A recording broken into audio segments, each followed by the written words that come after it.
Senta aqui.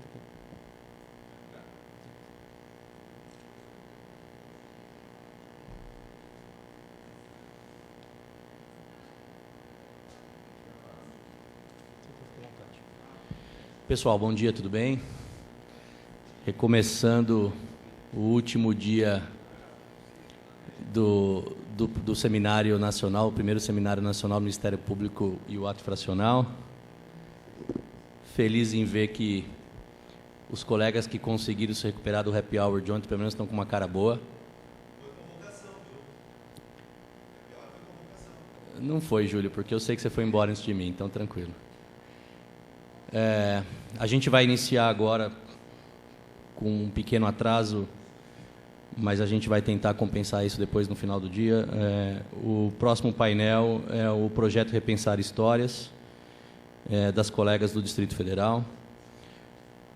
Quem está compondo a mesa comigo hoje é o Denis. O Denis ele faz parte de um projeto nosso do Ministério Público de descentralização do Centro de Apoio. Ele trabalha em Sumaré, mas está agora no CAU descentralizado também. Então, o contato está muito mais próximo. E das três colegas que vão apresentar, só a Juliana, ela me avisou dizendo que ela teve um contratempo, não pôde comparecer. Então, de qualquer modo, quero agradecer a presença da Natália e da Alessandra, pedindo para elas já comporem a mesa com a gente.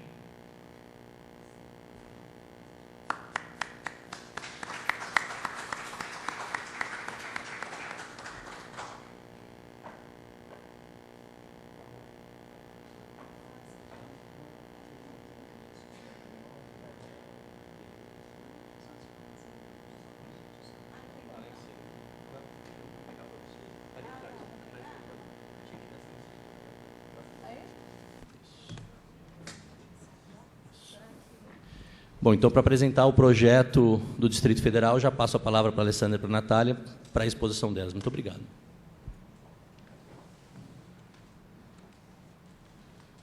Só um pouquinho, tá? Claro, fica tranquilo. Não, tá certo.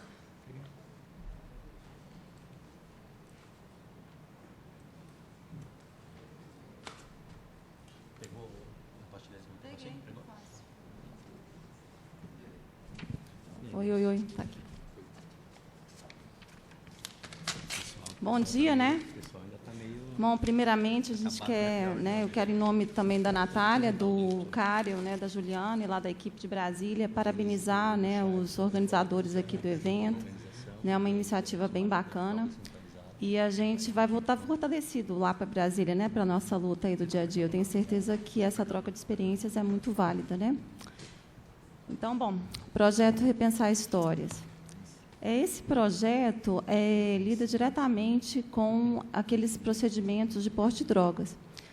E ele, na verdade, ele é fruto, né, de uma vontade de fazer alguma coisa diferente para mudar o contexto realmente sociofamiliar do adolescente, dos nossos clientes, né? Ele é um projeto bastante simples, vocês vão ver. Tá? Bom, o raciocínio que surgiu... Né, oi? Ah, é. Estou passando aqui e não passo aí. Bom, o raciocínio que a gente desenvolveu foi o seguinte. Primeiramente, que o adolescente, né, como princípio, não pode ter um tratamento mais gravoso do que o adulto. Já está lá no SINAS, e isso aí não é só para execução, outros já falaram aqui, é um princípio que rege todo o sistema. Né? Como é que é a doutrina, né? Como é que é, na verdade, o artigo, a legislação quanto ao porte de drogas? É a Lei 11.343, né, que trouxe uma mudança de paradigma aí no tratamento do usuário. A gente vê, assim, já de pronto, que a lei não traz mais a privação de liberdade, né, como opção de pena. A 6368 trazia de 6 meses a 2 anos de detenção para aquele que estava portando droga. Essa aqui já fala em advertência, já fala em prestação de serviço à comunidade, em locais que se ocupem preferencialmente da prevenção e recuperação de usuários, já fala em medida educativa de comparecimento a programa ou curso educativo. Então, a gente fica imaginando, será que a gente poderia aplicar a internação semi-liberdade? Obviamente que a resposta seria não, né? Não há que se falar em privação de liberdade, até mesmo a lei traz, no artigo 48, no parágrafo 2º, que não pode nem ter prisão em flagrante. né? E a liberdade assistida, será que dava? Também não dá. Olha aí o parágrafo 3º fala aí que a prestação de serviço à comunidade e a medida educativa só pode ter prazo máximo de 5 meses. E a liberdade assistida, nós todos sabemos que o prazo mínimo dela é de 6 meses. Então, se a gente tem essa ideia de que não se pode realmente aplicar, dar um tratamento mais gravoso para o menor do que o dado ao adulto, não teria como aplicar essas medidas. Então, a gente acaba ficando com essas mesmo, que até tem as correspondentes lá no ECA, né? A advertência, a prestação de serviço à comunidade. Nós fomos vendo, lá no DF...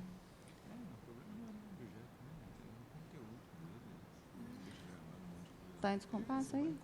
Tá. Nós fomos vendo a prática, né, lá no DF, quanto aos maiores, né, o que eles estavam fazendo.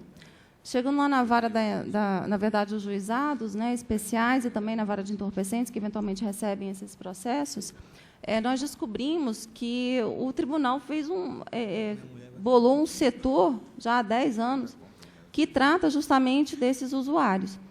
Esse setor é composto de psicólogo, de pedagogo, de assistente social e até antropólogo. Então, é um setor bem grande lá no nosso tribunal.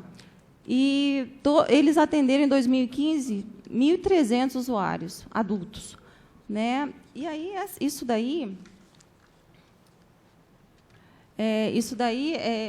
eles agem da seguinte forma: eles fazem uma audiência coletiva, né? O pessoal desse setor vai até lá, né, faz todo um trabalho, exerce uma metodologia lá na ocasião, e, no final, eles fazem os encaminhamentos, tá? Para clínicas escola, para o Narcóticos Anônimos, para a psicoterapia, órgão da Secretaria de Saúde. Então, eles fazem vários encaminhamentos. Eles marcam já como se fosse uma entrevista individual, já sai de lá marcada a entrevista individual, e eles fazem, posteriormente, toda uma abordagem, e, no final, eles fazem os encaminhamentos. Isso é o que estava sendo feito lá, né, com os adultos, né, com os imputáveis. No final do processo, eles arquivam, falando, olha, atingiu o escopo da lei, na verdade, é o tratamento, então, se atingir o escopo, eu não tenho nem que falar em transação penal, eles nem correm o risco, né, de falar, não, esse aqui não cabe, esse aqui não pode ter a transação, porque já teve benefício há menos de 5 anos, ele é reincidente, né, já tem uma condenação criminal. Então, assim, eles nem correm esse risco, eles simplesmente arquivam o processo, falando, bom, não tem interesse, né, já atingiu o escopo da lei, que é o tratamento, está fazendo o acompanhamento, e ainda que ele não faça, né, o acompanhamento, eles falam, bom, ele não está afim, o escopo é esse da lei, que é o tratamento, e a pessoa não quer paciência. Então, aquela falta de interesse de agir, eles arquivam. E aí, por que eu estou falando disso sobre o maior, né?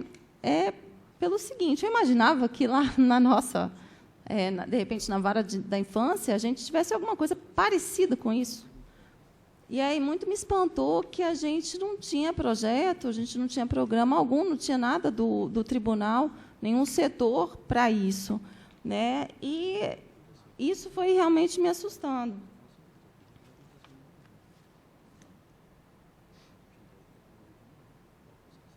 Deu aí, Nathalie?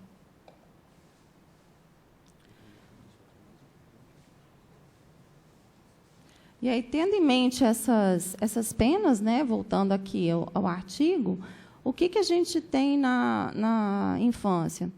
Será que a advertência, se a gente fosse aplicar a advertência lá, né, nós, promotores, juízes, né, formados em direito, falando que o menino não pode, que é tão ruim a maconha, que é tão ruim, né, os efeitos são tão negativos, né, o crack, etc. Será que isso ia surtir algum efeito? Imagino que não, né? Eu acho que a maioria acreditaria que não. E a prestação de serviço à comunidade, será que teria efeito? Se efetivamente a gente conseguisse algumas entidades, né, locais, né, de prevenção e recuperação ao usuário, que fossem prestados serviços lá, de repente a gente poderia conseguir alguma coisa.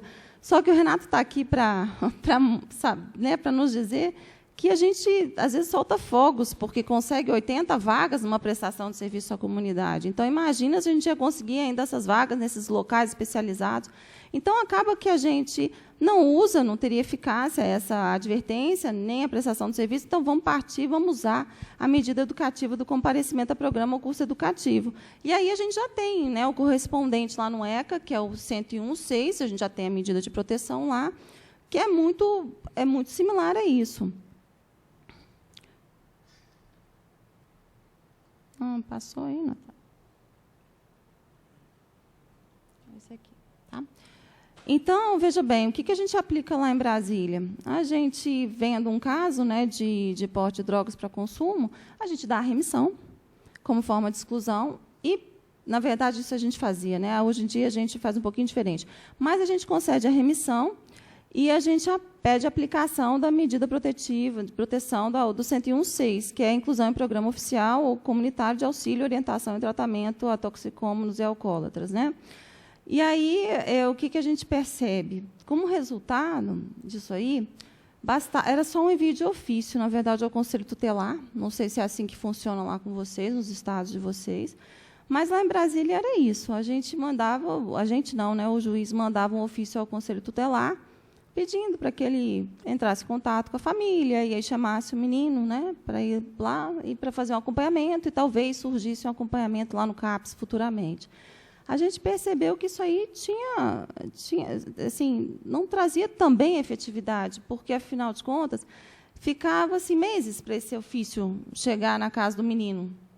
E ainda, depois de meses, supondo que chegasse, quando chegava lá, dependia da iniciativa da família ou do rapaz, né, de irem até buscar o tratamento, né? Então, a gente resolveu pensar em mudar um pouquinho isso, porque esse procedimento também não tinha uma resposta rápida e efetiva.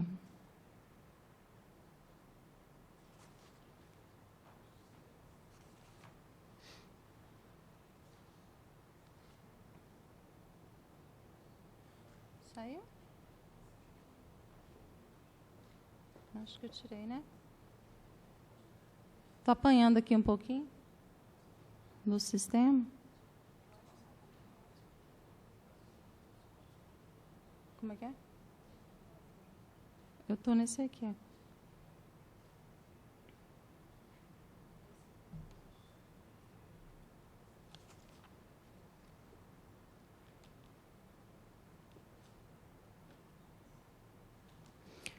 E aí a gente começou a ficar um pouquinho incomodado, né, com isso. E aí piorou quando a gente percebeu que o perfil, né, além da evasão escolar, o uso de drogas é uma constante no perfil desses meninos, né, que a gente atende no plantão e no dia a dia, né, da gente lá. Olha só as estatísticas do NAI aqui de setembro, nosso NAI lá de Brasília, de setembro. Você vê aí que na maconha, 84% tiveram contato, né? E me assustou também um pouquinho essa questão da cocaína, né, e do crack e tal. 47% dos meninos atendidos tiveram contato, né? Isso não significa que eles estão usando aí diariamente, mas assim, eles tiveram contato. Mas olha aqui, vê se vai.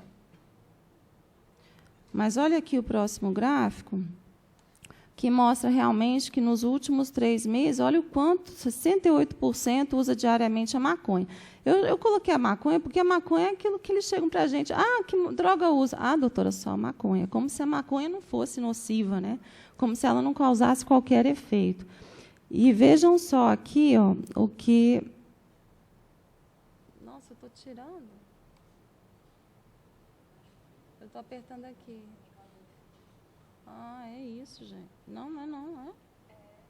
Ué, por isso, está de cabeça para baixo, não vai dar certo.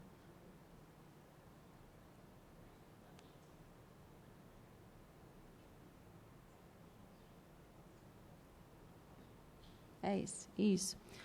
E aí a gente vê, assim, só a título de curiosidade, olha só os efeitos, né, adversos aí da maconha. Essa dependência. 1 em cada 6 que experimenta torna-se dependente. E aí, esses de 25% a 50% começam a ter alguns sintomas dessa dependência, né? E essa dependência pode ter crise de abstinência, irritabilidade, insônia, instabilidade de humor, ansiedade. Só que foi tirado como curiosidade, né? Porque às vezes a gente realmente não vai a fundo para ver. E aí a gente fica, é ruim, mas e aí, né? Eu tirei aqui do site, né, do Drauzio Varela, né? E aí ele coloca aqui as alterações cerebrais, então dificulta o aprendizado, o QI fica comprometido, né, desses adultos. E a porta de entrada também para outras drogas, né? Tem essa questão do transtorno mental também, essas crises de ansiedade, depressão, psicoses, né? Doenças pulmonares, a performance escolar. Fora essa outra consequência, né, que é a ausência de projetos de vida, né, que justamente vai comprometendo o projeto de vida do rapaz. Né? Então, esses efeitos são terríveis. E a gente percebeu o seguinte, caramba, a gente não tem um trabalho bacana lá na promotoria, não tem um trabalho bacana no tribunal. O perfil, os meninos são assim, totalmente voltados com essa questão da droga, é uma constante mesmo, né? E olha os efeitos ruins. Como é que a gente pode ficar parado numa situação dessa, né? Com tamanha repercussão na nossa área, a gente resolveu parar, né, de ficar com os braços cruzados, fingir que estava fazendo alguma coisa, que é encaminhamento de um ofício ao Conselho Tutelar, e resolveu realmente botar a mão na massa, porque isso aí foi realmente incomodando bastante a gente. A gente já não poderia aceitar uma solução tão singela. Né? A gente fez o seguinte, a gente resolveu, ao invés de dar uma solução, uma simples solução ao processo, a gente resolveu usar desse processo como forma de chamar esse menino e já aplicar o tratamento. Então, assim, eu confesso que no começo, antes ainda desse projeto, eu não sei se isso acontece com vocês, chega lá uma pilha de 180, né? Aí você olha assim, putz, tem 10 aqui do 28, que bacana. É tão simples, né? Você chega, pega o modelinho, muda o nome do menino, muda o número do processo, imprime uma folhinha, pronto, -1. Aí você fala, ai, graças a Deus, que bom, agora eu vou para os casos mais graves. Né? Só que isso realmente não dava para ser feito mais. A gente ficou assim, espantado realmente de ter o Seruc lá, que atende tantos usuários imputáveis, e os menores ficarem abandonados. Então, a gente resolveu realmente fazer esse projeto, que é muito simples agora. Com o Repensar, a gente, em 1 ou 2 meses, pelo menos, o menino já está... já tem um início, né? Algum início, já tem alguma coisa. Antigamente, de repente, ou você tinha 8 meses, 9 meses para envio de ofício pelo Conselho Tutelar, até isso aí tudo acontecer, se é que chegava nele, se é que o menino ia fazer alguma coisa, e agora a gente resolveu, em 1 ou 2 meses, o menino, pelo menos, já tem algum acompanhamento. Tá? Então, eu acho que isso aí é bastante positivo. Tá?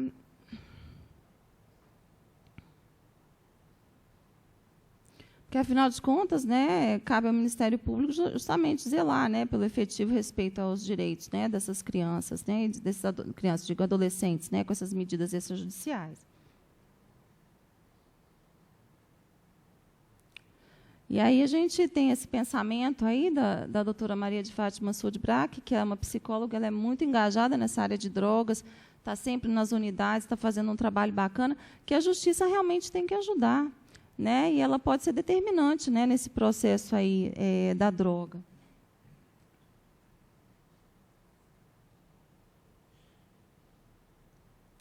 Tá, o nosso público-alvo, isso é muito importante, né? São aqueles adolescentes, desses processos que chegam aí do 28 lá para a gente seleciona, a gente dá uma lida no histórico, né, vê realmente, isso aí é porte de drogas mesmo, será que não é tráfico, alguma coisa assim, dá uma olhadinha, vê se ele realmente... né, disse que estava portando, e a gente analisa, né, a certidão de passagens. E a gente escolhe aqueles meninos de primeira passagem para encaminhar para o projeto, aqueles que têm menos envolvimento, realmente, não aqueles que são menos comprometidos. Esse é o nosso público-alvo. O nosso objetivo, né, é promover ações de proteção ao adolescente envolvido, né, em ato dessa natureza, para dar o mais rapidamente possível esse acompanhamento após a apreensão. Então, o nosso objetivo principal é esse. Agora, a problemática da droga, ela é muito complexa, né? E a gente não pode esquecer que a gente não tem know-how, né? Não tem conhecimento para fazer esse trabalho. Então, a gente precisava realmente de profissionais com experiência, né? Com conhecimento, para lidar, né, tanto com os sujeitos como também com o tema. E foi aí que surgiu a ideia de envolver o CAPS na história diretamente. Né? E a outra necessidade é que a gente percebeu que a tendência, né, das novas intervenções trabalha sempre a rede social e afetiva do adolescente. Então, a rede social primária dele qual é? É a família. Então, a gente inseriu também a família. Então, a gente inseriu o CAPS e inseriu a família.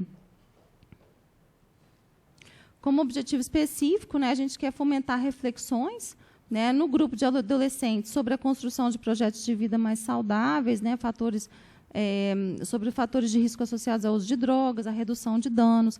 E nos responsáveis, né, geralmente o pai, a mãe, né, também fazer reflexões sobre a responsabilização. A sua parte, o problema não é só do menino, né, ele é influenciado pela família, então ele precisa dessa ajuda, precisa de uma comunicação familiar mais funcional. Então, os pais são chamados a tomar também para si a responsabilidade, né, e pegar a função educativa e afetiva. E, como último, um outro objetivo específico, que é justamente o encaminhamento desse jovem ao CAPS AD, né, que no final a gente quer que ele continue. O projeto, no caso, é uma tarde, né, o encontro se realiza numa tarde, mas a gente quer que dê continuidade. Foi fácil desenvolver o projeto lá no MP, aqui eu tinha colocado, aqui. A gente apresentou aqui um projeto lá para a SECPLAN. Acho que todos vocês, no órgão de vocês, têm a SECPLAN. Então, a gente apresentou o projeto, a gente começou realmente com o CAPS, fez contato com eles toparam na hora. E a gente começou a enviar alguns relatórios trimestrais que a SECPLAN pede para fazer um acompanhamento, para ver como é que estão os resultados, e depois a gente acabou assinando esse termo de cooperação lá com a Secretaria, né, de Estado e Saúde do DF, de Estado de Saúde do DF, né, para poder fazer, para ter o CAPS lá dentro do MP fazendo esse trabalho com a gente, né. A frequência das reuniões é mensal, acontece na promotoria lá de Justiça de Samambaia, né, que tem mais ou menos 50% dos atos infracionais, abrange uma região, mais ou menos 50%, né, da região lá do DF. E aí os profissionais que ministram as atividades, tem o nosso setor psicossocial. Agora, o nosso setor psicossocial, gente, foi muito difícil de conseguir, foi uma luta, né, lá em Samambaia, para a gente conseguir um psicólogo, um estagiário, mas a gente, graças a Deus, depois de bastante luta, a gente conseguiu. Né? Então, ele participa, sim, ele geralmente fica no grupo dos pais para fazer um acompanhamento bacana, porque ele é psicólogo e tudo, e o pessoal do CAPS fica no grupo de adolescentes, porque ele já tem um trabalho mais desenvolvido na área. Né? E, ao final, o promotor de justiça chega e fala para esse grupo sobre realmente os efeitos, mais sobre os efeitos jurídicos, né? O que vai acontecer com o processo, que vai ser dada a remissão, né?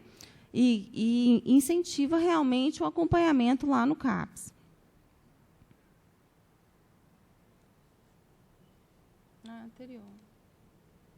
Como procedimento preparatório, o que acontece? Na fase lá do artigo 180, né, do ECA, a gente seleciona os processos daquela forma que eu falei, aqueles adolescentes menos comprometidos, né, e a gente encaminha para o projeto. E eles são notificados tanto por telefone quanto também por AR, né, por telegrama.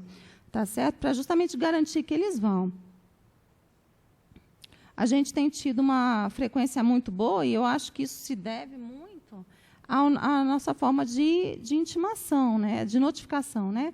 Na verdade, a gente coloca lá, e está errado, está colocando aí 3 horas, 15 horas, mas ele vai ficar das 2 até as 5h30 lá na promotoria. Tá? E o pulo do gato, a gente não fala que ele vai ser... que ele vai ser submetido a algum acompanhamento, lá que ele vai ter palestras sobre os efeitos nocivos da droga, ou que vai fazer um trabalho e tal, porque se a gente falar, ele realmente não vai. Né? A nossa frequência vai diminuir. A gente também não vai ser desonesto. A gente coloca que ele vai ficar lá na promotoria, notifica a trazer o adolescente aí junto com o responsável, e que a permanência, a gente negrita lá bastante, que a permanência vai ser até as 5h30. Então, é uma festa surpresa para o adolescente. Mas, enfim, ele está sabendo, né, que vai ficar lá na promotoria de 2 até as 5h30. Vou passar aqui para a Natália para explicar um pouquinho como é que é o funcionamento. Bom dia. Bom, então, a reunião em si, né, é feita... Eu acho que eu vou fazer assim.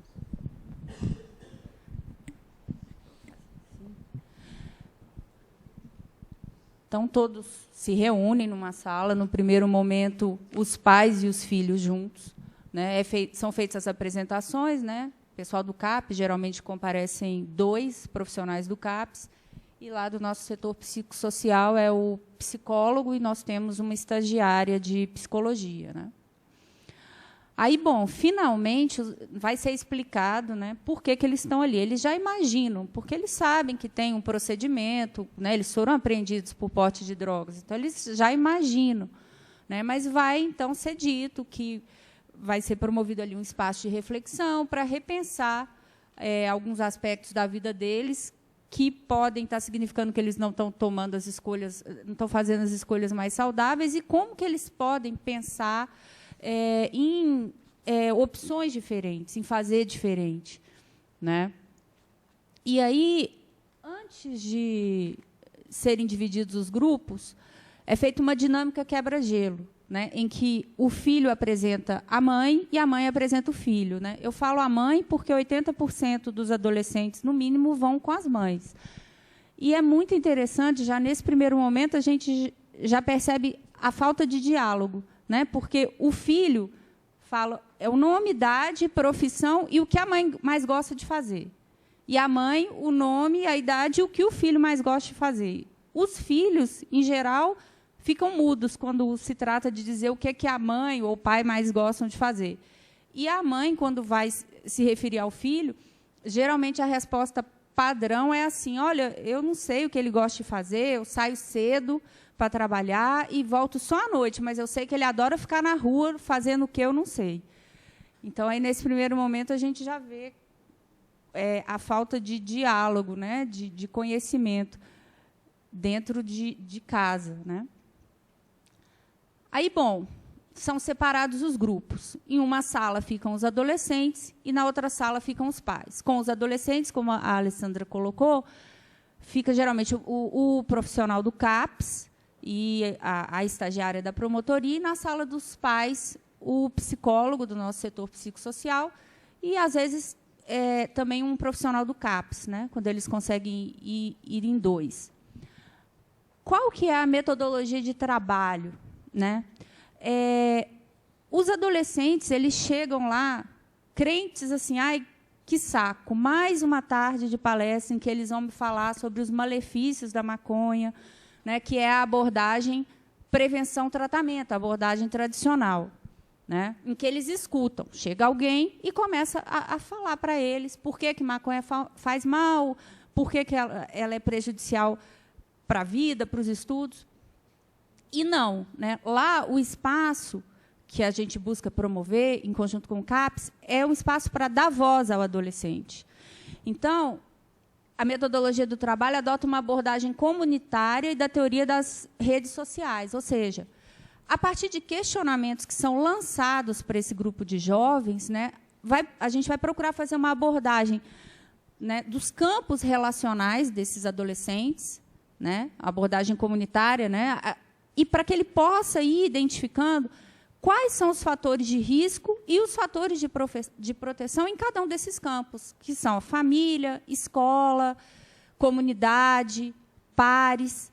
E, a partir daí, ele possa iniciar, né, acender nele aquela fagulha, ao menos, para ele ressignificar esse processo de pertencimento dele como pertencente a uma comunidade, né, e o processo de formação da identidade dele, né?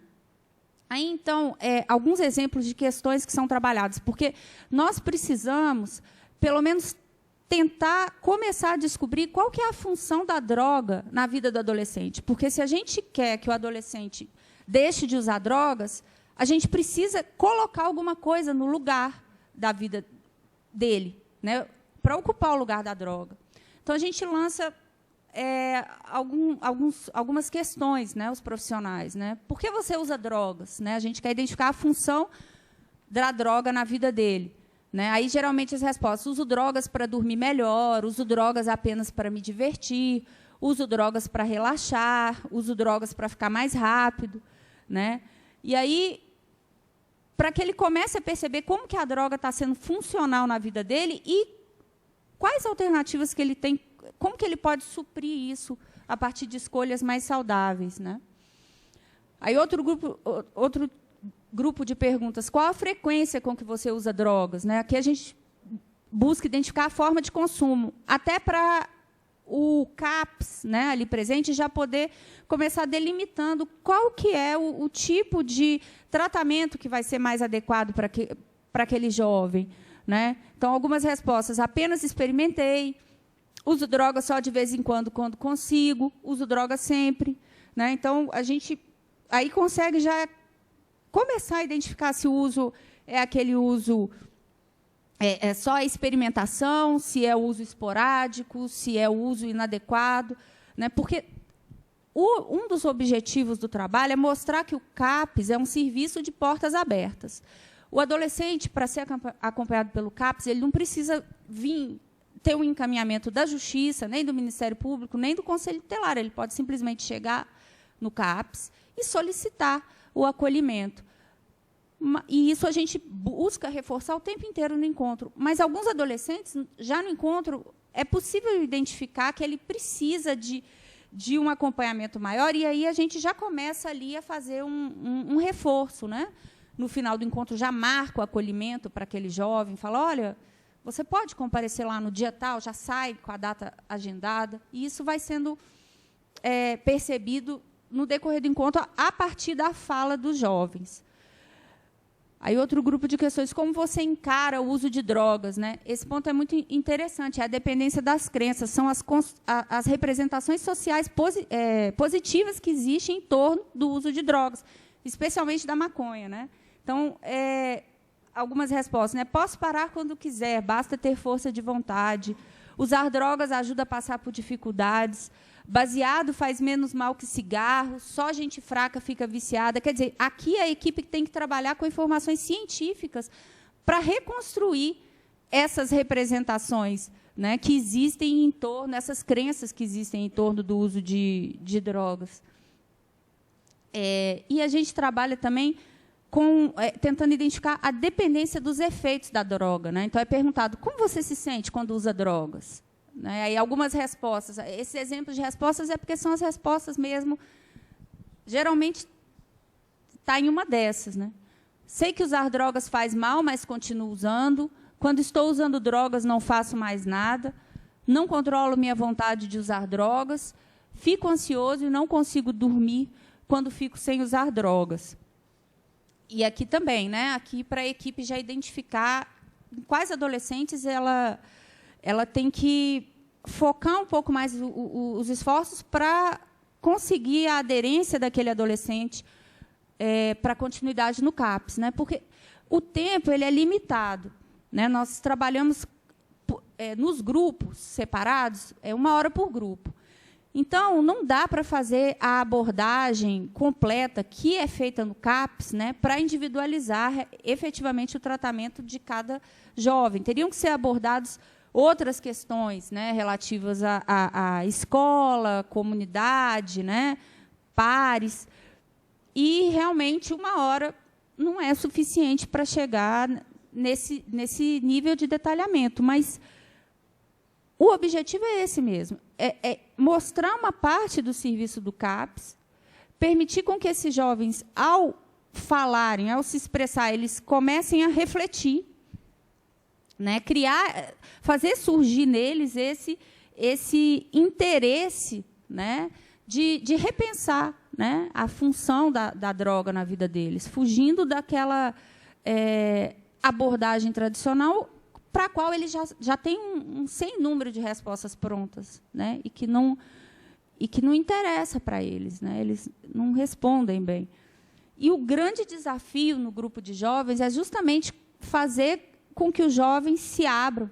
Eles geralmente são muito retraídos. Claro que isso varia de grupo para grupo. Tem grupos com que é possível trabalhar melhor e outros que eles já ficam super calados, super introspectivos. Então, é um desafio. O maior desafio para a equipe psicossocial do CAPS é descobrir formas de atingir a consciência daquele jovem, né? E a gente tenta várias estratégias, né? Uma delas, que a gente está fazendo por último, a gente convidou um rapaz, ele faz um serviço voluntário.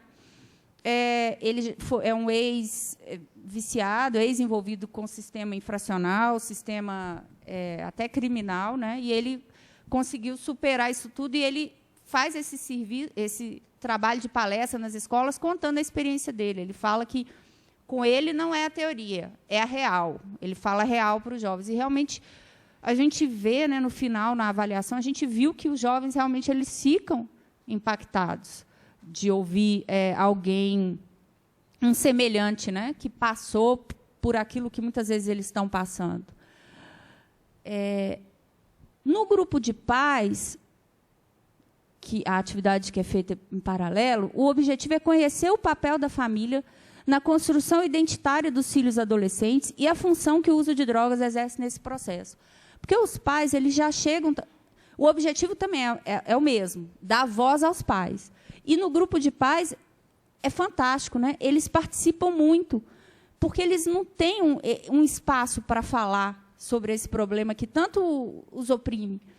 E como a atividade é em grupo e formado por outros pais que passam pelo mesmo problema que eles se sentem muito acolhidos.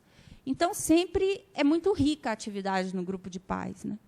Só que eles chegam com o seguinte discurso, né, que também é padrão. Olha, eu faço tudo pelo meu filho, eu trabalho o dia inteiro para manter a casa, eu não sei por que ele está fazendo isso, eu faço tudo que eu posso. Eles não conseguem se ver também como um fator de risco, né? O que acontece? A adolescência é o período mais expressivo em que os movimentos de formação da identidade começam a surgir, né, no ser humano. E esses movimentos, né, pelo que a psicologia explica, né, eles ocorrem por movimentos de separação e pertencimento. Então, o jovem ele precisa ter uma maior independência, uma maior autonomia, um certo poder de escolha, para que, né, e isso a partir da flexibilização das fronteiras familiares, para que ele possa ir formando a sua identidade. E, ao mesmo tempo, os laços familiares também têm que ser preservados, têm que ser mantidos fortalecidos, porque ele tem que ter a noção de pertencimento. E, muitas vezes, os jovens não encontram esse espaço de diferenciação dentro do seio familiar, para esse movimento de separação. E aí eles acabam usando as drogas, a prática de atos infracionais como um mecanismo nesse processo. Então, a gente tenta lançar reflexão para os pais para que eles percebam que a família contribui de uma certa forma para esse processo. Só que, por outro lado, a família é um fator de proteção importantíssimo, porque sem a família vai ser muito mais complicado para esses jovens largarem o uso de drogas, né? Porque eles também chegam com aquele discurso: olha, eu não quero mais saber, a escolha é dele, ele já está grandinho, eu já fiz tudo o que podia, eu trabalho o dia todo. Mas eles têm que perceber que não, que eles são importantes, sim, nesse processo, são fundamentais, né? Então, o pressuposto do trabalho com eles, o uso de drogas, é visto como um sintoma das dificuldades de toda a família em lidar com os movimentos de separação e pertencimento, né, que se agravam com a chegada da adolescência. Aí, no final, antes de unirem os grupos, a gente propõe aos filhos e aos pais que eles escrevam uma carta. Os filhos vão escrever uma carta para os pais, né, dizendo: após o meu envolvimento com a justiça, dessa experiência, né, de envolvimento de delegacia, o que eu gostaria de falar para o meu pai sobre como eu me sinto? Então, eles escrevem. E, no grupo de pais, eles escrevem para os filhos. Depois dessa experiência, o que eu gostaria de dizer para o meu filho sobre o que eu posso fazer para estar mais junto dele? Eles escrevem as cartas, a gente reúne os grupos, e aí a leitura das cartas, né? E é interessante, né? Os filhos, geralmente eles escrevem para os pais que estão muito envergonhados, que estão arrependidos, que não gostariam de ter feito a família passar por aquilo. E os pais escrevem para os filhos, né, o que a gente vê assim em geral: estou aqui, estou do seu lado, eu vou te ajudar, nós vamos juntos conseguir superar esse problema, né? Nesse momento, então, vem, né, o promotor, a gente chega no final, né? Não daria para participar porque a gente iria inibir mais ainda, né, os jovens, né, principalmente. Então, a gente chega no final e explica para eles que, olha, vocês foram chamados, vocês tinham um procedimento, mas pelo porte de drogas, mas vocês vão receber uma remissão, que é um perdão, e reforça, olha, o CAPS está aqui, eles estão à sua disposição, né? É importante seguir. Todo mundo reclama que o Estado não oferece nada para a gente só paga imposto, mas o CAPS é um serviço de qualidade e a gente tem que usar, né? E ele realmente é um serviço de qualidade. Ele tem limitações, mas ele faz um trabalho de qualidade, né? Aí são distribuídos os certificados, né, de comparecimento, e a gente faz uma dinâmica, né? Pé direito, pé esquerdo. Pé direito é o que a pessoa trouxe, né, as concepções, aí eles falam. E pé esquerdo, o que você está levando do encontro? E aí eles recebem o certificado e são feitos os encaminhamentos, né? Alguns jovens é feito um encaminhamento específico. Olha só, marcamos aqui uma data tal, essa data está boa para o seu acolhimento, né? Aí ele já sai com a data marcada. Se ele vai comparecer ou não, né? Na verdade, pelas estatísticas que a gente tem, desses encaminhados, só 10% comparecem, né? Mas a gente enxerga isso positivamente. Temos que trabalhar mais para aumentar esse comparecimento, né? Mas já acho um resultado até bacana, né?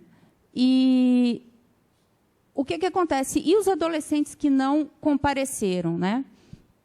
A gente, lá em Samambaia, compactua muito com as ideias da excelente palestra do Luchard ontem, né? A gente entende que o ECA, né, pelos princípios da intervenção mínima, intervenção precoce, excepcionalidade do Poder Judiciário, ele impõe mesmo que o Ministério Público avalie a remissão como a primeira possibilidade, se estiverem preenchidos os requisitos lá do 126, né, se as condições do fato, a personalidade do adolescente permitirem, né?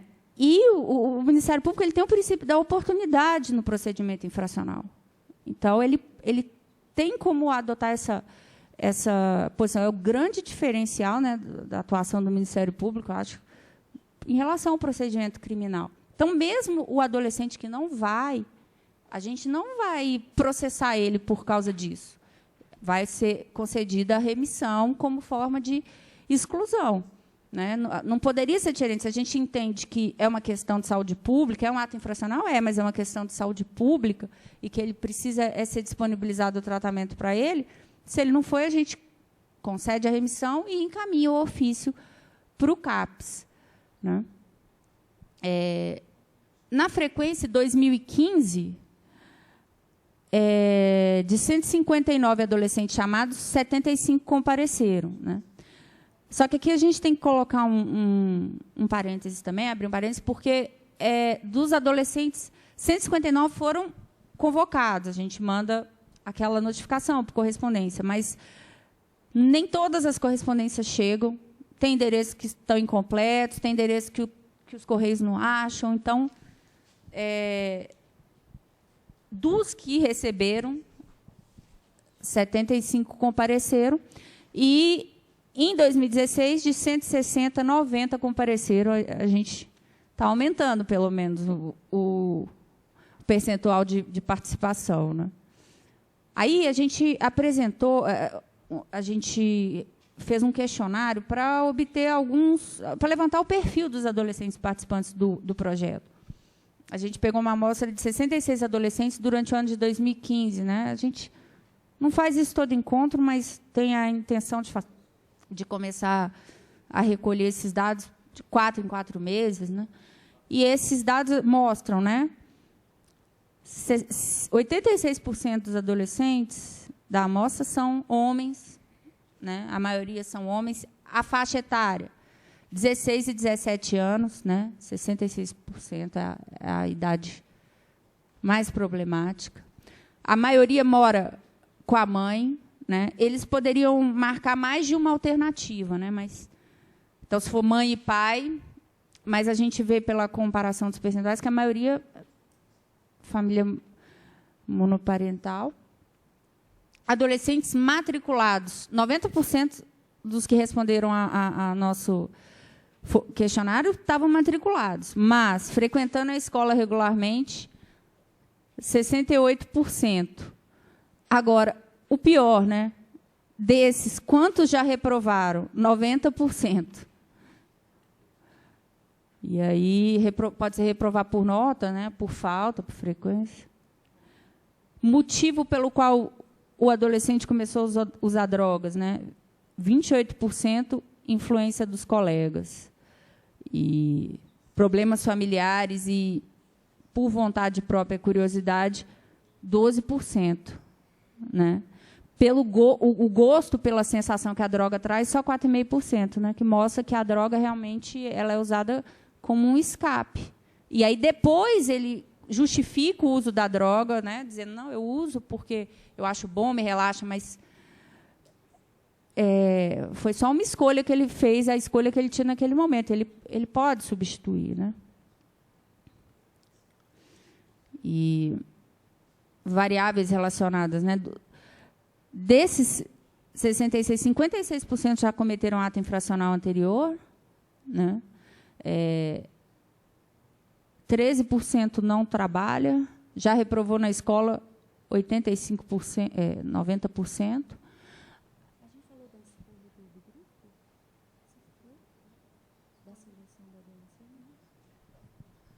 Passar o vídeo agora. Já vai passar um vídeo que foi feito. É só apertar?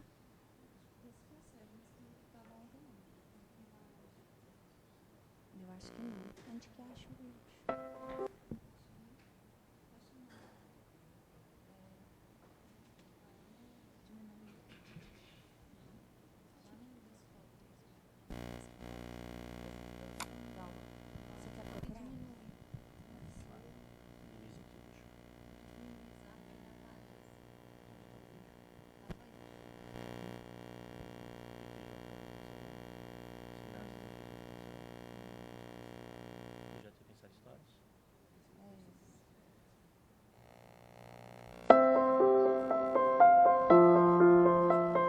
O projeto surgiu da junção de duas constatações. O primeiro é que o uso de drogas é uma constante no perfil dos adolescentes infratores, sejam eles cometedores de atos leves, sejam daqueles atos mais brutais.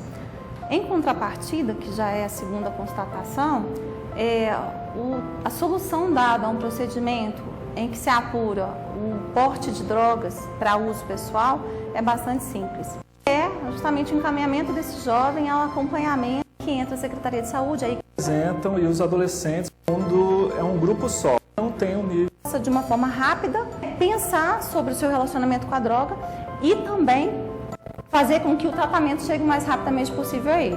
E aí que entra a Secretaria de Saúde, aí que entra o CAPS. A gente tem um critério que é seguido para a escolha desses adolescentes. São adolescentes que têm processo por porte de droga para consumo pessoal e que não têm um nível de envolvimento mais elevado.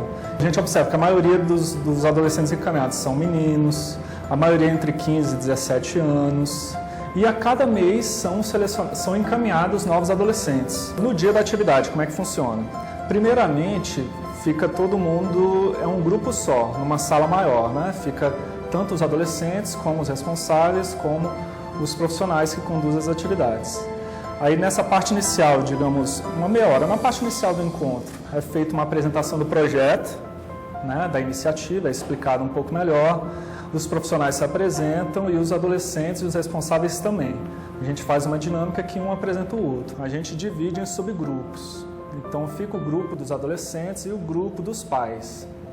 Nisso, é importante lembrar também que a atividade é conduzida tanto pelos profissionais do Ministério Público, como pelos profissionais da instituição parceira, né, da Secretaria da Saúde, que vinha sendo o CAPS, o Centro de Atenção Psicossocial Álcool e Drogas Infanto Juvenil, agora está passando para o Centro de Atenção Psicossocial Álcool e Drogas. O CAPS tem o papel de dar continuidade no acompanhamento desses adolescentes. Após o encontro, depois que a gente observar que tem algum adolescente mais crítico, que abandonou a escola, que está com problemas psicológicos, que a família identifica que ele está mais tímido, que ele não gosta de conversar, que ele está mais rebelde, esse sim seria um caso para encaminhar para o CAPS, para ter um acompanhamento psicológico periódico, se necessário entrar com alguma medicação e encontrar nesse adolescente o que ele gosta de fazer após tirar a droga da vida dele. Porque se a gente vai tirar a droga, a gente tem que colocar outra coisa no lugar. Então, o CAPS tem essa função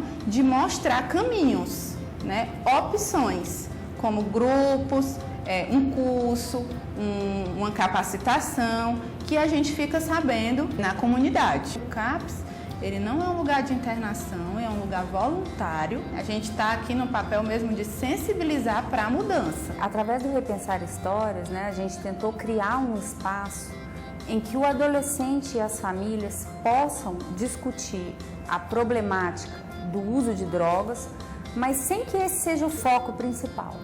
E com isso, a gente entende que pode contribuir para a reconstrução daquela relação familiar e da posição do jovem perante a sociedade, perante o núcleo social mais próximo a ele.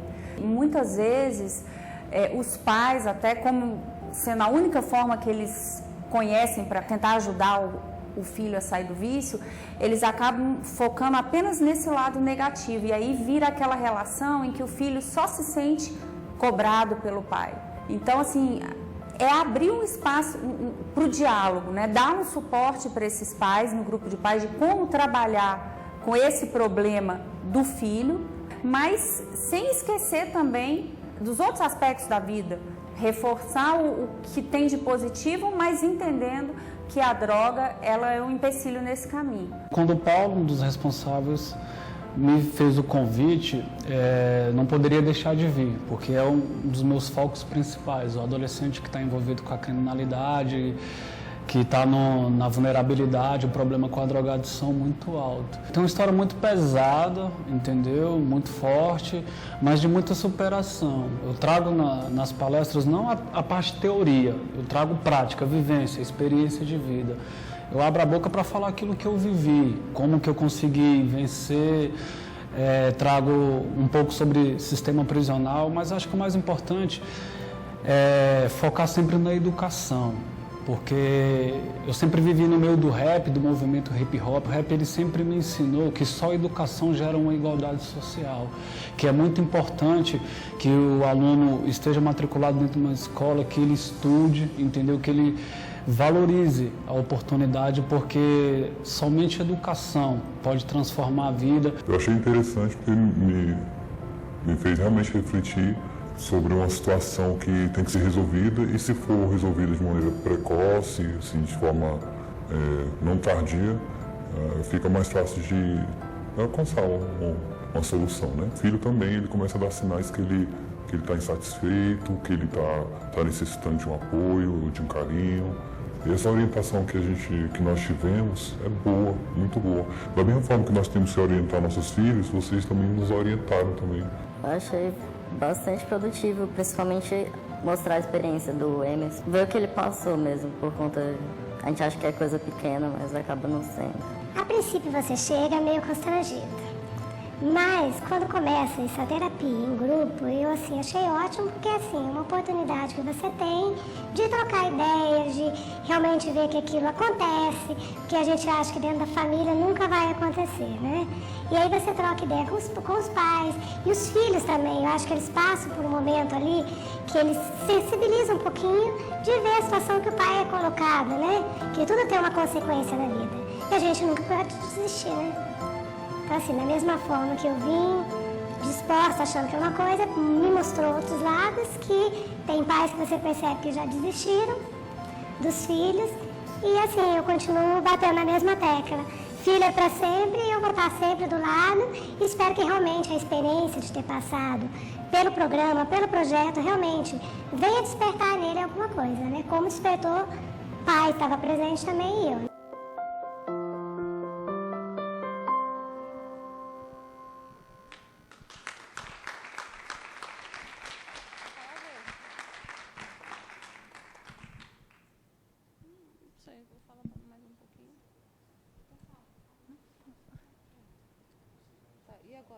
Bota lá de novo, pelo chá, por favor. Vou usar, mas eu quero só finalizar essas considerações que eu estou falando.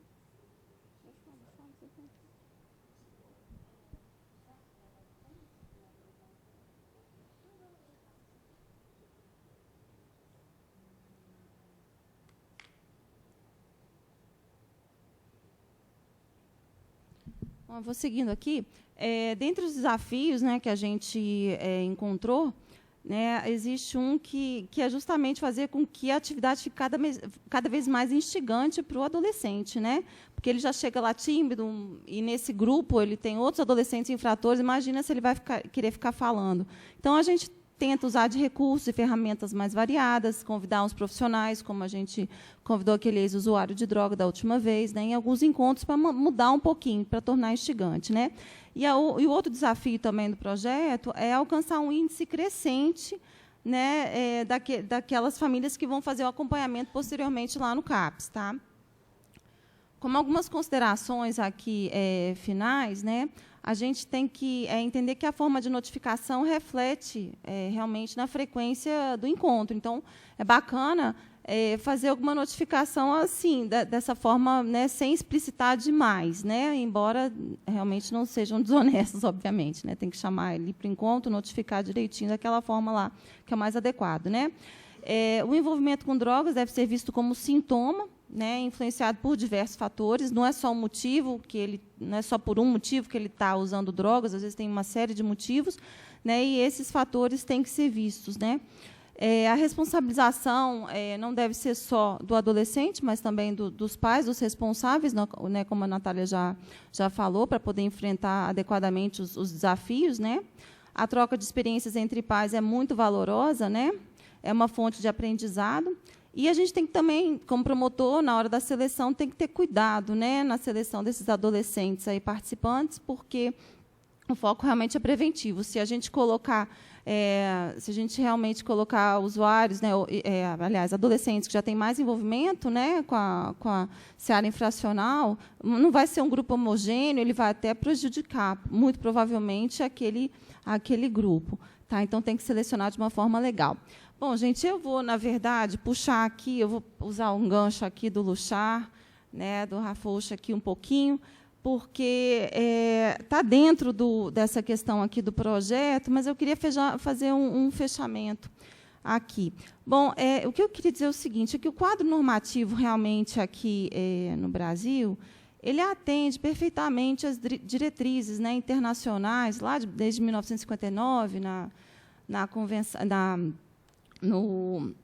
na Declaração Universal dos Direitos da Criança, depois, em 89, com a Convenção, né, dos Direitos da Criança, e aí os documentos subsequentes. A gente sempre foi elogiado, porque, afinal de contas, a gente tem a maioridade aos 18 anos, o que é preconizado também, a gente não aplica, né, não dá tratamento para adulto, aquele entre 16, a gente tem órgãos que foram criados depois da Constituição, a gente tem aqueles direitos todos listados, saúde, moradia, educação, tudo aquilo está na Constituição, está no ECA.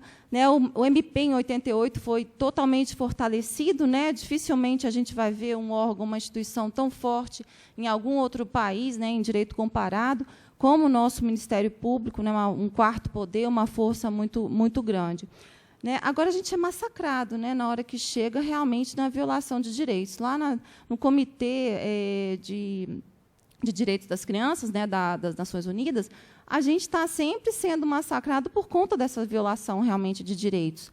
Né? E, por exemplo, conforme o levantamento ali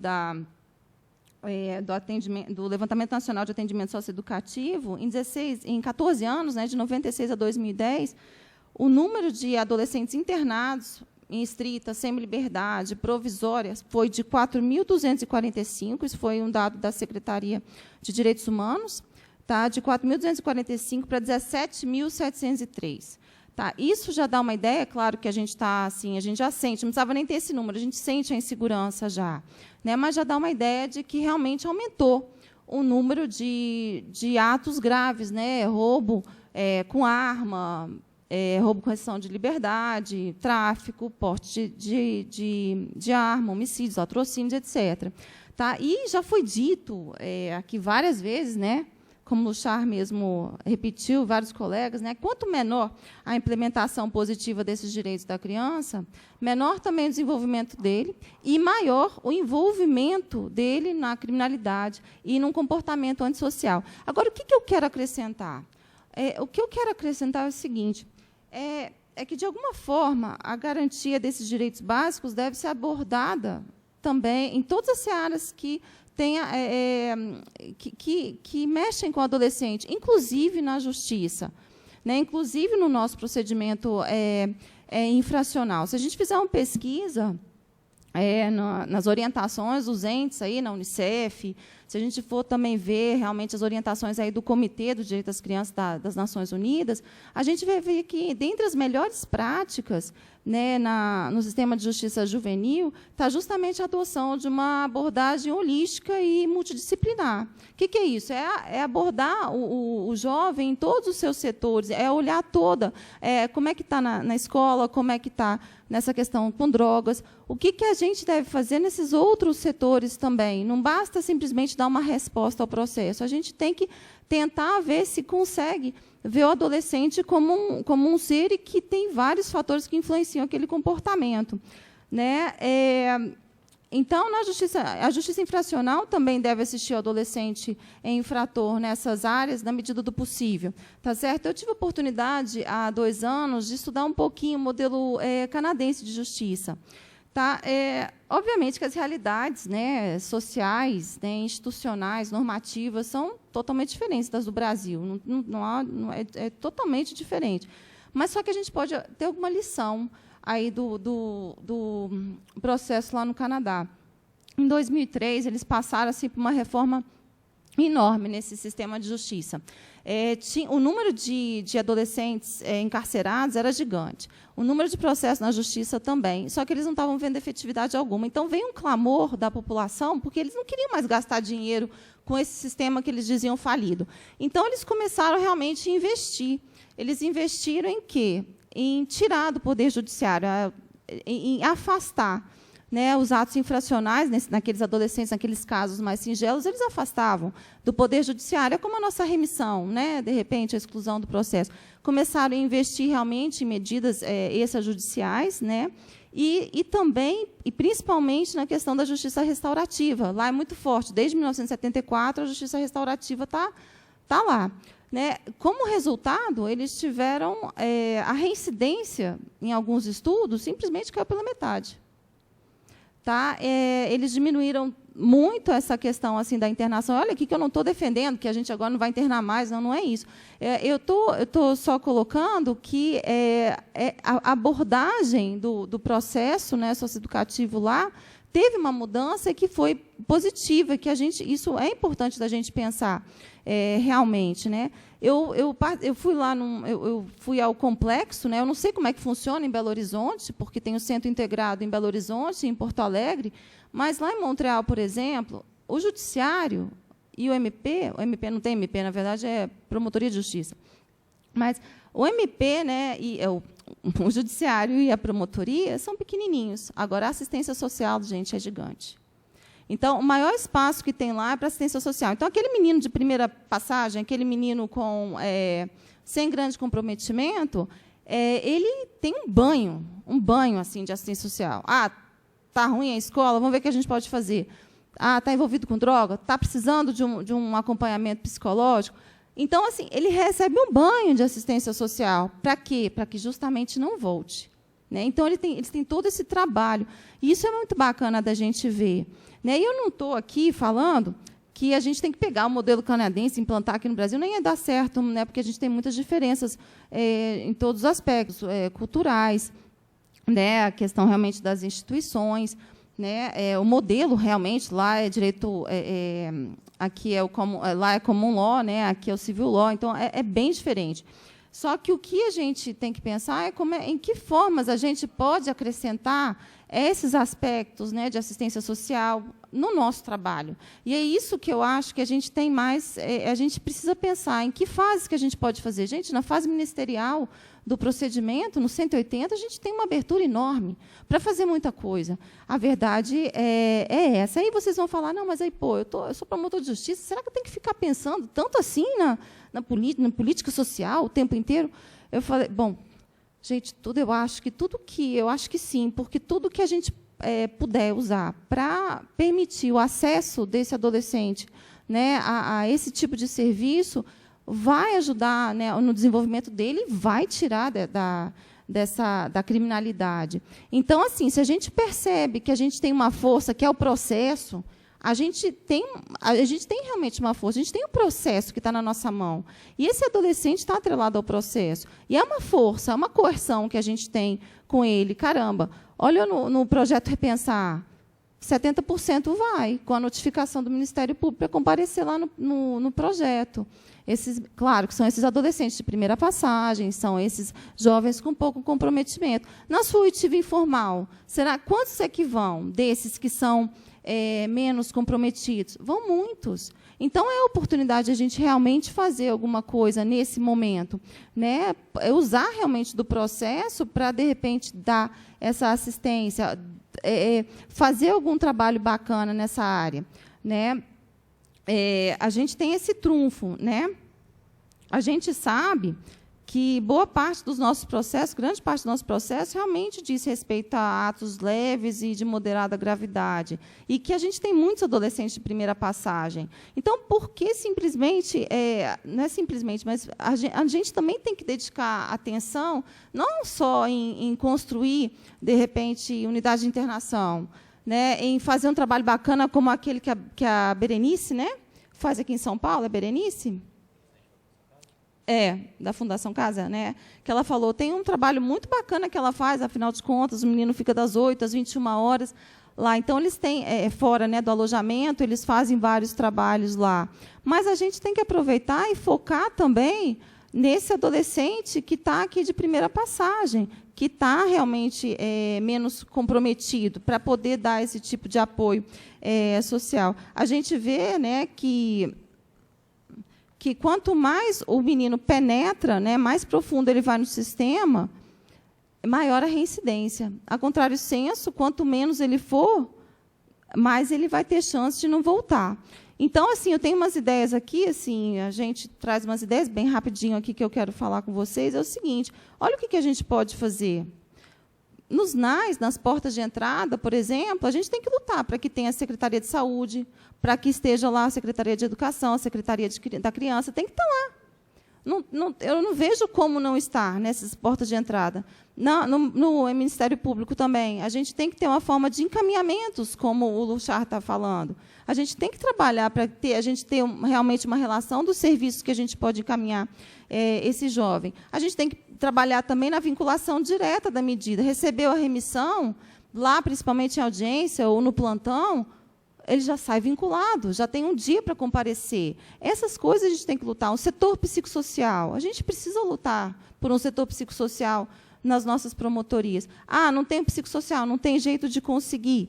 Então, tenta, faz algum contato com a Secretaria de Saúde para que eles possam dar uma relação para você poder fazer alguns encaminhamentos, né? Deixa eu ver o que mais. Elaborar esses projetos, o Repensar entra nisso. Então, a gente tem que tentar trabalhar também não só aquele final, né, a internação, a semi-liberdade, fazer com que funcione realmente esse acompanhamento holístico e multidisciplinar nas unidades, mas também lá no começo a gente tentar dar os serviços, né? A gente viu que o Repensar é muito simples, a gente simplesmente juntou os envolvidos com as pessoas que podem ajudar no problema. Né? A gente pegou o usuário, pegou o CAPS, usou do nosso pequeno setor psicossocial, juntou todo mundo, tá? Para justamente ajudar. A gente não criou uma metodologia nova, isso aí, essa abordagem que a Natália estava explicando, já está aí nos livros. Tá? E, assim, a gente conseguiu fazer alguma coisa com pouco. Então, o Repensar realmente é é uma prova de que a gente pode tentar fazer alguma coisa diferente, né? Eu acredito que realmente a implementação do ECA passa a pergunta para todos os atores da rede, no que a gente pode realmente, efetivamente, melhorar na nossa atuação para fazer com que esse jovem tenha esse acesso, né, e a esse serviço, de modo a tirá-lo aí da criminalidade, né? E aí meu sentimento é que o questionamento que devemos levar de volta para casa, né, é o seguinte: quais as práticas e estruturas que eu, como promotor de justiça, posso criar, modificar, melhorar para permitir uma maior efetividade do sistema, contribuindo para a transformação da realidade social da juventude brasileira? Eu acho que isso a gente tem que realmente levar para casa, depois desse seminário. Tá certo? Obrigada, gente.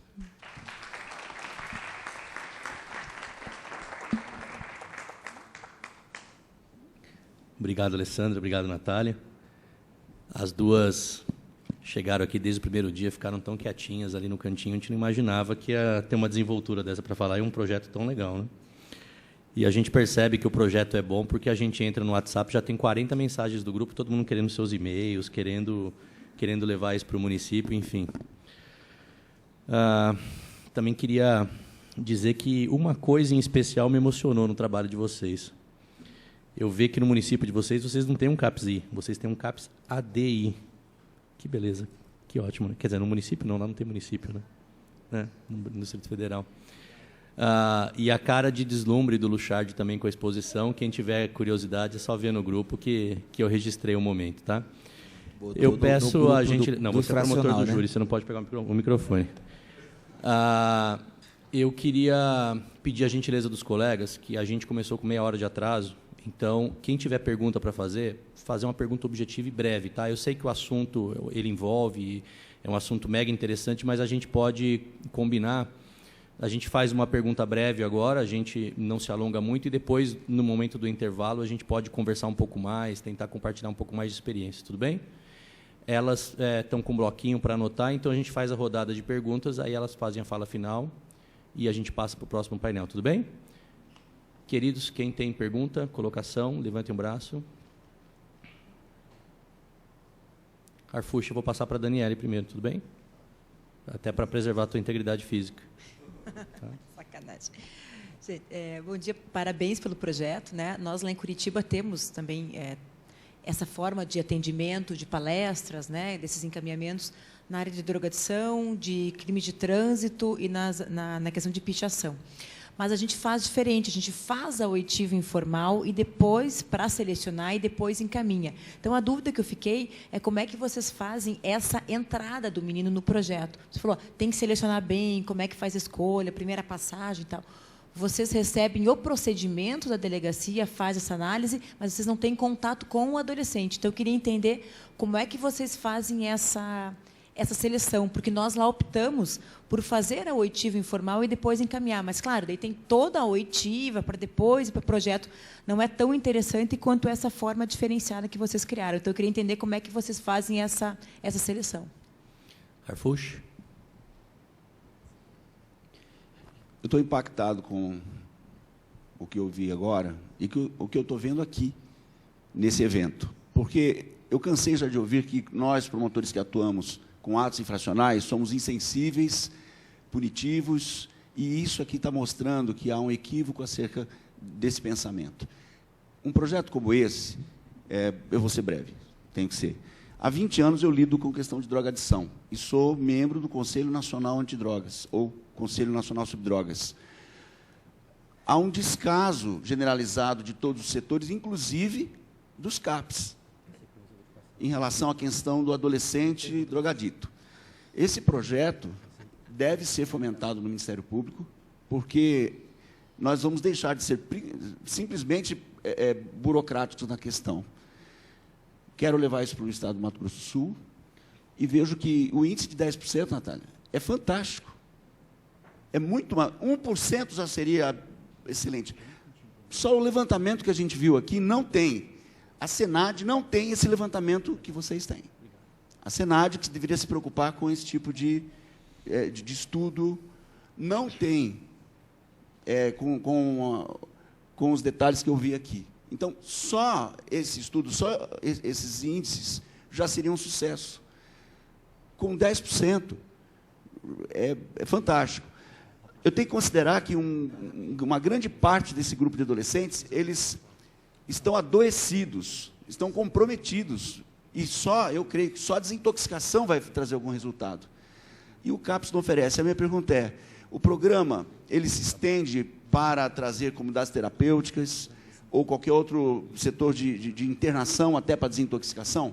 Eu atendo muita mãe desesperada pedindo para tirar o guri da rua, que ele quer morrer. Lá, ele vai se acabar no crack lá, e a desintoxicação é a abordagem necessária.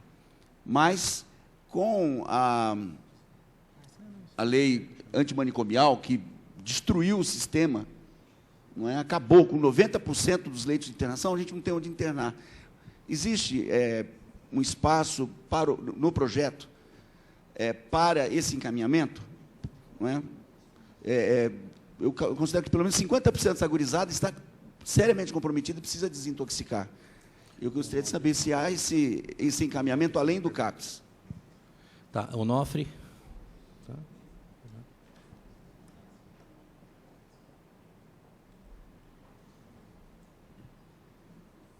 Estou pegando sequência. Bom dia, parabéns pelo projeto. E, assim, discordando um pouco da linha trazida por Rafushi, em relação à temática do encarceramento e sobretudo, dessa questão da institucionalização das comunidades terapêuticas, eu entendo que a comunidade terapêutica é um instrumento, mas quem tem que regular isso é o próprio CAPS. Então, acho que a dinâmica do projeto em prever essa parceria, essa proximidade com o CAPS, e ele faça e o CAPS desenvolva um projeto terapêutico singular, faça uma avaliação e busque esse encaminhamento na rede, eu acho que é bem interessante. Porque senão a gente vai começar a buscar alternativas de internação compulsória ou internação involuntária, enfim. Ou seja, acho que ainda mais nesse momento que é de usuário, é uma situação que o STF está avaliando e, eventualmente, até tenha um impacto no projeto, caso a linha do STF venha nesse sentido, no sentido de descriminalizar essa conduta que os 3 votos até então acenam nessa linha. Então, parabéns, acho que tem uma coisa legal de chegar junto ao CAPS, que é um serviço dificílimo de se materializar, porque a temática da drogadição é uma temática complexa. A gente também tem experiências, inclusive, em comunidades terapêuticas que não dá resultado, porque tira o menino da realidade, da sua realidade, durante um momento, episodicamente, e retorna o menino para a sua realidade e retorna, né, de modo que, se a família, como vocês colocam no projeto, se esse conjunto de fatores altamente complexos não forem enfrentados e abordados, não vai funcionar. Mas acho que essa relação, conforme está no modelo previsto na legislação e nas normas do Ministério da Saúde, acho que está bem interessante. Enfim, parabéns. Obrigado, Onofre. Noemi? Bom dia, parabéns para o trabalho de vocês. A Promotoria de Justiça da Infância me levou ao grupo do Amor Exigente há mais de 20 anos atrás. E lá em Araraquara a gente faz um trabalho parecido, mas nós chamamos de audiência coletiva. Só que, ao invés de ser em parceria com psicólogos, porque nós também não temos um corpo técnico lá, nós fazemos essa parceria com o grupo do Amor Exigente, que fica com os pais, e o pessoal do PROERD, que é o pessoal da Polícia Militar, que faz aquele trabalho também de prevenção ao uso de drogas, fica entretendo os adolescentes. Mas nós estendemos o trabalho não só para os adolescentes que foram flagrados portando drogas para uso próprio. Todo e qualquer ato infracional que equivale a uma infração de pequeno potencial ofensivo ou até mesmo questões de indisciplina escolar são chamados, e até mesmo os pais de adolescentes que eventualmente estão internados por conta de um tráfico de drogas, de um roubo.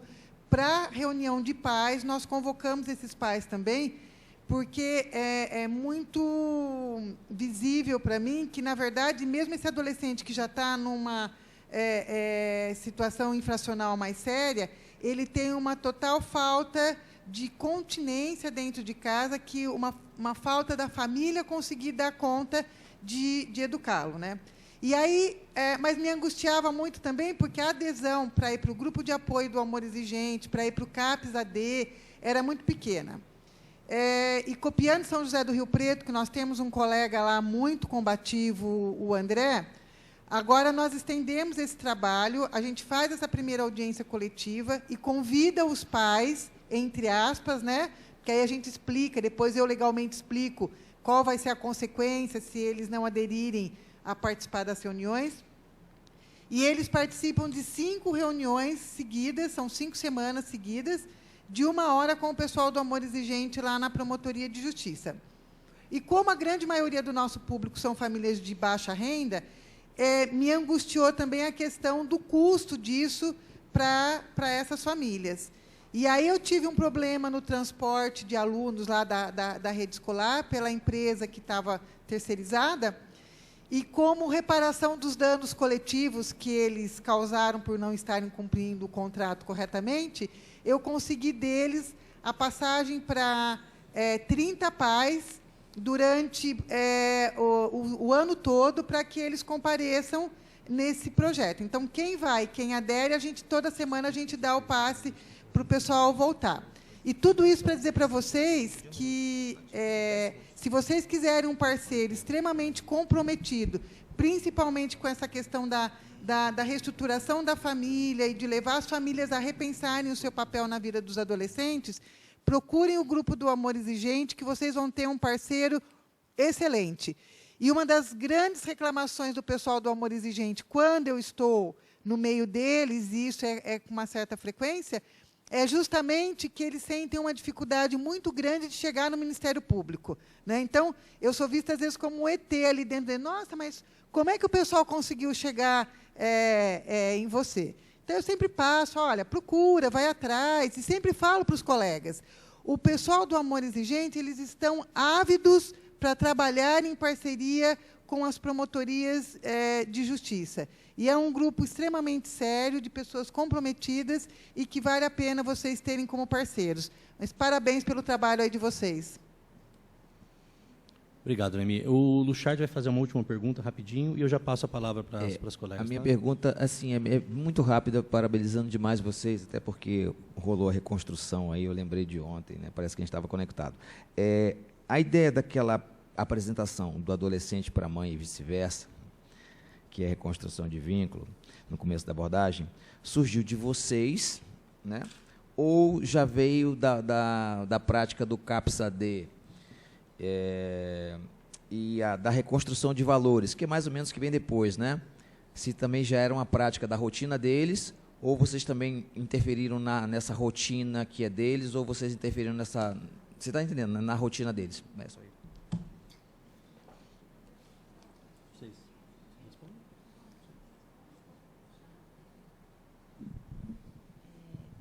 Essa questão, Luchard, o projeto ele foi construído pelo psicólogo, assim, esses aspectos operacionais, pelo psicólogo lá do nosso setor psicossocial, em conjunto com o CAPS, né? Mas ele foi desenhando com base nessas ferramentas que já existem na bibliografia, né? Então, essa parte operacional a gente atuou bem pouco, né? A gente ficou mais desenhando, né, os limites, né, do processo do projeto.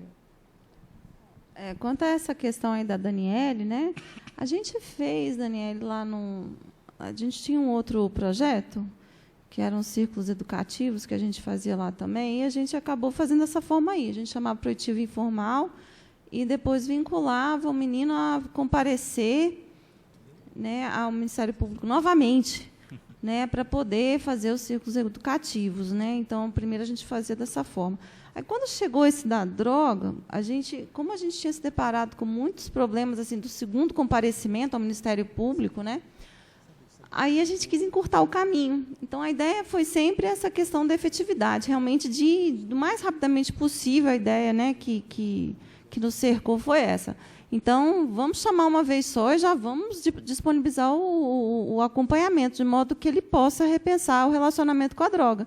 Então, por isso que a gente acabou desistindo, porque a gente já tinha tido uma experiência anterior num projeto, num inicial lá dos círculos educativos, e que isso já não estava tendo essa dificuldade. Então, ao invés de melhorar o tempo, né, de acesso do menino ao início de alguma sementinha para começar a repensar, a gente iria protelar. Então, por isso que a gente faz dessa forma. A gente pega o processo, chegou para o 180, a gente dá uma olhada, seleciona aqueles que realmente não têm comprometimento. Basicamente, é a folha, né, a certidão de passagens dele é bem simples o processo do 28, né? Todos sabem.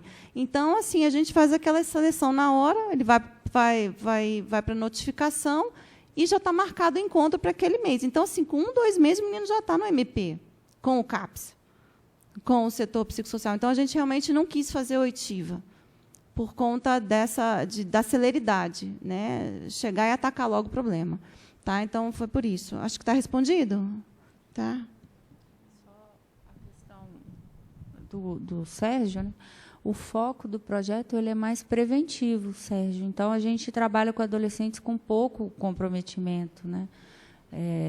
E esses casos de internação, que o adolescente já está mais comprometido, se a gente coloca um adolescente desse no meio do grupo, ia ser impossível trabalhar, né? Porque já é bem difícil quando a gente chama um adolescente que tem, vamos supor, só uma LA, praticou um roubo, ele já entra no grupo, ele já tem aquela necessidade de se mostrar para os outros, fica contando vantagem do crime, e isso aí acaba criando um ruído lá no grupo, sabe? Então, a escolha do grupo, como é uma dinâmica em grupo e a voz é do adolescente, não é o pessoal está lá só para intermediar, mas quem vai falar é o adolescente, então o grupo ele tem que ser mais ou menos homogêneo. Então, a gente olha pela certidão de passagem, procura... Ele pode até ter alguma outra passagem, não precisa ser só aquele 28, mas, às vezes, se ele já tem uma LA, aí, às vezes, a gente já prefere não colocar no grupo, porque pode dificultar a dinâmica. Né? Mais uma questão, não sei se foi o Onofre que colocou. Nós, na verdade, começamos só com o 28, né? Então, nós não colocamos, assim, a gente sabe que o adolescente lá que comete, de repente, um furto tem envolvimento com drogas. E, às vezes, isso até está no processo, né, no procedimento. Só que a gente preferiu realmente, pelo menos nessa fase inicial, o projeto tem 1 ano e pouco, a gente preferiu fazer essa fase experimental, né, inicial, com realmente o porte de drogas. Né? E isso não impede que vá abrindo, né, mas eu acho que em outro grupo, né, específico, mas em outro grupo. Tá? Então, a gente realmente não colocou esses outros procedimentos que nós sabemos que o menino tem envolvimento com drogas. Né? Acho que é só, né? Então, gente, é isso, né? Obrigada. Obrigada para a mesa.